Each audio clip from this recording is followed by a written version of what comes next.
Well, you're still here, still breathing, still vertical. After everything that should have shattered you into 1,000 pieces of psychiatric confetti, look at you standing there like nothing happened, while everyone else who went through half of what you survived is somewhere taking pills, talking to therapists, begging for the voices to stop, but not you. You're reading this with clear eyes, steady hands, and a pulse that refuses to quit, even though by every metric of human psychology you should be institutionalized by now. They don't understand how you're still functional, do they? How you wake up, make breakfast, go to work, smile at strangers, like your mind wasn't used as a battlefield for someone else's entertainment? Like your psyche wasn't the testing ground for emotional nuclear weapons. Like your soul wasn't the subject of experiments that would make lab rats feel grateful. They look at you and see normal, but they don't see the war zone behind your eyes. They don't see the craters in your consciousness where bombs went off. They don't see the rebuilt neural pathways that had to reroute around the damage. Let me tell you what happened to the others who faced what you faced. They cracked, they folded. They checked themselves into facilities with white walls and visiting hours. They're somewhere right now trying to explain to a professional why they can't trust reality anymore, why every conversation feels like a trap, why love feels like a weapon aimed at their chest. But you magnificent anomaly. You're sitting here reading this like trauma is just another language you learn to speak fluently. You want to know the difference between you and them? They tried to stay human through it all. They tried to hold on to their sanity like it was something precious. But you did something different. You let the madness in. You shook hands with insanity and asked it to teach you its secrets. You didn't fight the psychological warfare, you studied it. You didn't resist the mental torture, you took notes. You didn't try to stay whole. You learned how to function while shattered. Let's talk about what you survived, shall we? The gaslighting that made you question if your own memories were real. They rewrote your history while you were living it. Told you things that happened didn't happen. Told you things you said were never said. Made you doubt your own perception until reality became negotiable. Other people lost their minds to this. Started keeping journals just to prove to themselves they weren't crazy. Started recording conversations to verify their own sanity. But you learned to exist in multiple realities simultaneously. The isolation tactics that cut you off from everyone who might have validated your experience. They turned your support system against you with surgical precision. Whispered lies that sounded like concern. Planted doubts that grew like cancer. Made sure that when you finally broke, no one would believe your version of events. Others ended up talking to walls, begging imaginary friends for validation. But you became your own witness, your own jury, your own judge. The emotional starvation, where they withheld affection like it was a weapon of war, gave you just enough hope to keep you trying, but never enough sustenance to actually thrive. They watched you starve for connection while they feast on your desperation.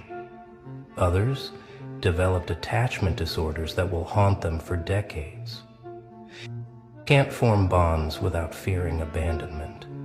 Can't receive love without waiting for the betrayal. But you learned to generate your own warmth in the middle of their winter. The psychological double binds where every choice was wrong and every action was punished. Stay and you're weak. Leave and you're selfish. Speak up and you're dramatic. Stay quiet and you're complicit. They built a maze where every exit led back to shame. Others are still trapped in those corridors, bumping into walls they can't see. But you burned the whole maze down and walked through the ashes. You digested torture like it was your morning routine, didn't you? While others were vomiting from the psychological poison, you were building immunity. You'd wake up to manipulation and have it with your coffee. You'd face betrayal before noon and call it brunch. You'd consume enough emotional abuse to kill a horse and ask for seconds, because somewhere along the way you stopped being human and started being something else entirely. They fed you lies, and you learned to extract truth from them. Not the truth they were telling, but the truth about what kind of creature would serve such poison with a smile. They fed you false love, and you learned to taste the artificial flavoring. You became a connoisseur of deception, a sommelier of suffering. You could detect the vintage of their vindictiveness from across the room. What kind of metabolism processes pain into power? What kind of digestive system turns trauma into fuel? What kind of appetite grows stronger the more it's denied? You're not natural. You're not normal. You're what happens when someone pushes a soul so far past breaking that it discovers it was never solid to begin with. You're liquid now, formless, uncontainable, flowing around every obstacle they place in your path. They thought they were starving you, but you were fasting, learning to survive on nothing, learning to thrive on empty, learning that hunger could be a teacher if you stopped fighting it. And now you can go longer without their validation than they can go without your reaction. You've trained yourself to subsist on resources they didn't even know existed. You're feeding on frequencies they can't access. So what raised you exactly? Because whatever it wasn't teaching you how to be normal. It was preparing you for war. Every childhood disappointment was weight training. Every early betrayal was building calluses. Every time you were left alone in the dark, you were learning to see without light. You weren't being neglected. You were being forged. Maybe it was the parent who loved you wrong, loved you conditional, loved you like a project that needed fixing, taught you early that affection was something you had to earn and could lose at any moment, taught you that emotional safety was a luxury you couldn't afford, so you learned to live without it, learned to walk on emotional broken glass without flinching. Maybe it was the environment that demanded you grow up before you grew teeth, the chaos that made you the adult in the room before you could reach the light switch. You were negotiating peace treaties before you learned multiplication tables. You were reading emotional atmospheres like weather patterns before you could read books. You became a tiny crisis manager in a house full of grown children. Or maybe it was something else entirely. Something that doesn't have a name. Something that watched you from the corners of your childhood and whispered, "You're going to need to be stronger than this." Something that put you through practice rounds of abandonment, dress rehearsals for betrayal, pop quizzes on surviving the impossible. Whatever it wasn't trying to raise a person. It was raising a force of nature. Your operating system is different from theirs. When they encounter error messages, they crash. When you encounter error messages, you adapt. You're running software that shouldn't exist. Protocols written in languages that haven't been invented yet. You process pain at speeds that violate the laws of human psychology. They hit you with betrayal, and your system didn't just recover. It upgraded, added new defenses, developed new capabilities, learned to predict attacks before they happened. You're not healing, you're evolving. Each wound doesn't just close, it transforms into something useful. Scar tissue that's stronger than the original skin. Trauma responses that double as superpowers. You've been through factory resets that would leave others permanently corrupted. Had your entire reality uninstalled and reinstalled so many times you've lost count, but each time you come back online, you're running a newer version. More sophisticated, more dangerous, more impossible to defeat. You're not just surviving updates, you're requiring them. Your error handling is legendary. Where others see blue screens of death, you see opportunities for optimization. Where others experience system failures, you experience system revelations. You don't just bounce back from crashes, you bounce forward. Each malfunction teaches you something new about your own code. Each virus that fails to take you down becomes part of your immune system. You're still standing, but it's not pretty, is it? You're vertical, but you're not the same shape you were before. You're functional, but your function has changed. You're operational, but you're operating outside the normal parameters of human existence. You're alive, but it's a different kind of alive than what they recognize. Some days you can feel the cracks. Feel the places where you had to weld yourself back together with whatever was available. Feel the joints that don't quite align anymore. Feel the parts of you that are held together by will alone, but you don't hide these anymore. You wear them like armor.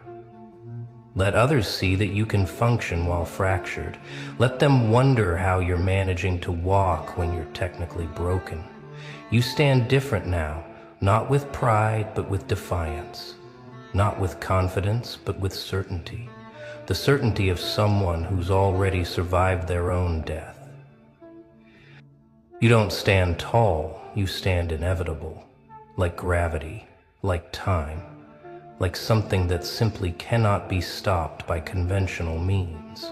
They keep waiting for you to fall. Keep checking to see if you've finally collapsed. Keep expecting to hear that you've been admitted somewhere for exhaustion or worse. But every day you disappoint them by continuing to exist, by showing up, by refusing to give them the satisfaction of your surrender. Your continued standing is an act of rebellion against every natural law that says you should be horizontal by now. The truth they don't want to admit is that you scare them, not because you're dangerous in the traditional sense, but because you're proof that their weapons don't work on everyone. You're evidence that some people can't be broken by conventional means. You're a walking testimony that psychological warfare has limits, and you've transcended them. You make them uncomfortable because you survived things that were supposed to be unsurvivable. You endured what was designed to be unendurable. You processed what was meant to be unprocessable. Your existence challenges their understanding of human limitations. You're a glitch in their matrix, an anomaly in their calculations, a variable they didn't account for.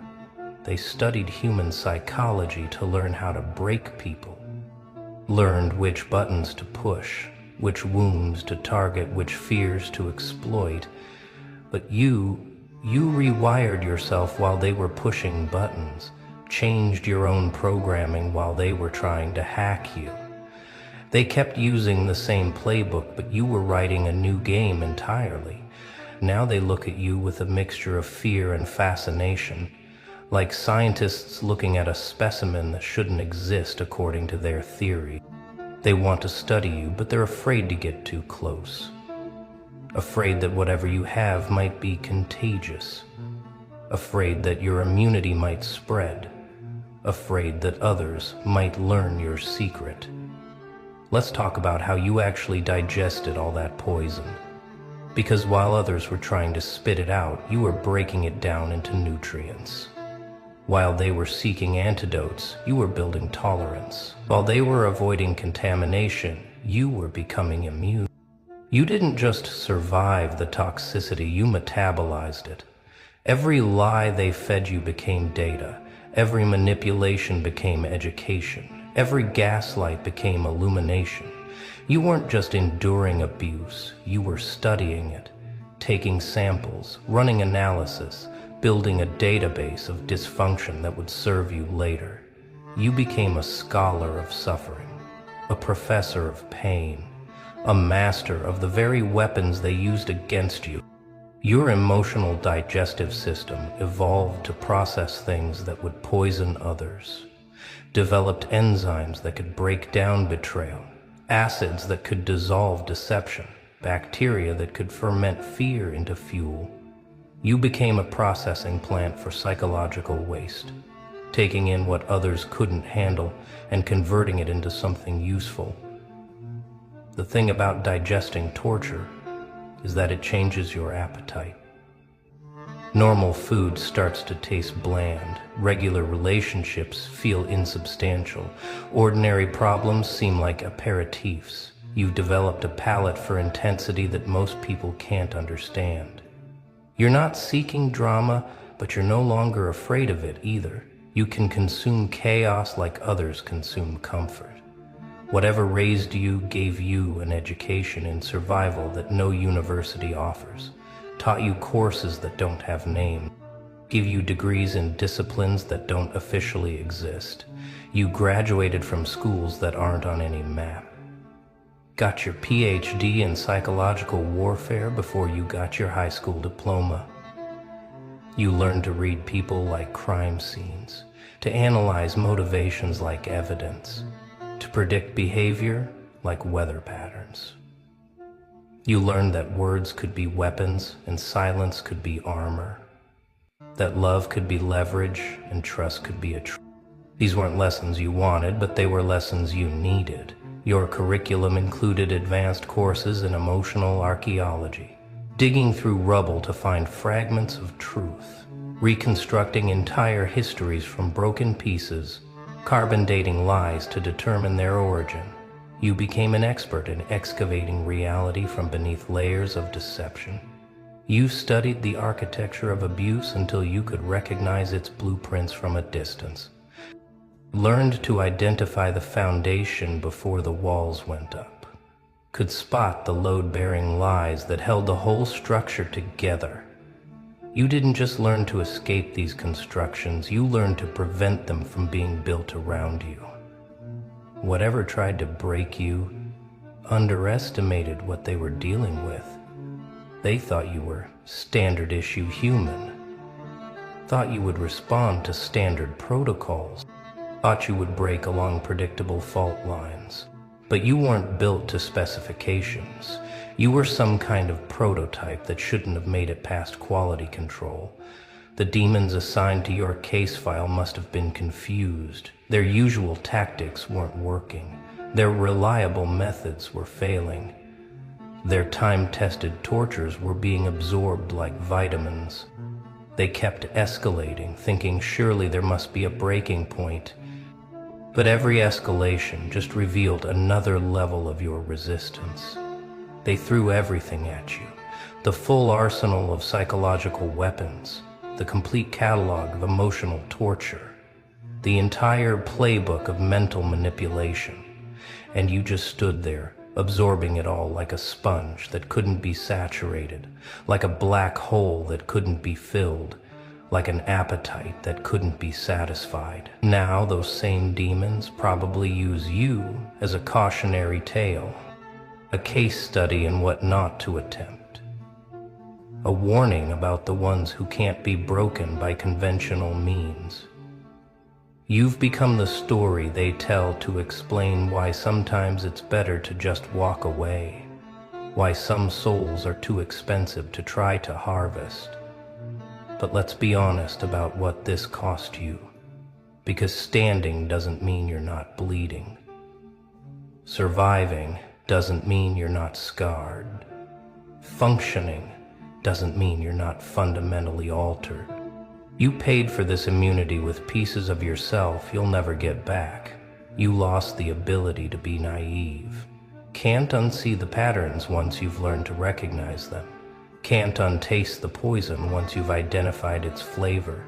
Can't unhear the lies once you've decoded their frequency. Innocence isn't something you can reinstall once it's been deleted. That software is permanently corrupted. You lost the luxury of surface relationships.